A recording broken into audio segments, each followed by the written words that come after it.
ایک اہم خبر سے آپ کو آگاہ کریں گے۔ اسلام آباد ہائی کورٹ نے بلوچ طلبہ جبری گمشدگی کیس پر وفاقی حکومت کی قائم کردہ وزراء کمیٹی کی جانب سے پیش کی گئی رپورٹ پر عدم اطمینان کا اظہار کر دیا۔ ایک صفحے پر مشتمل رپورٹ جسٹس محسن اختر کیانی نے واپس کر دی۔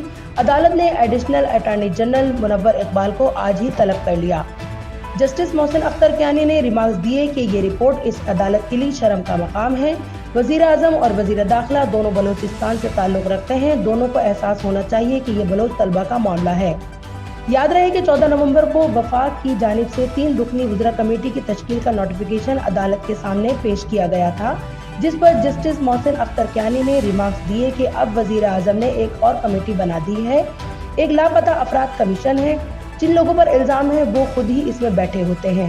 اگر حکومت نے کچھ نہیں کرنا تو عدالت خود دیکھے گی۔ عدالت نے ریمارکس دیے کہ جبری گمشدگیاں ملک پر بدنامی کا داغ ہے، ایسا نہ ہو یہ معاملہ اقوام متحدہ تک چلا جائے۔ عوام کا الزام انہی اداروں پر ہے جو عوام کے ٹیکس سے چل رہے ہیں۔ ریاستی ادارے ایسے کام یوں کر رہے ہیں جیسے احسان کر رہے ہوں۔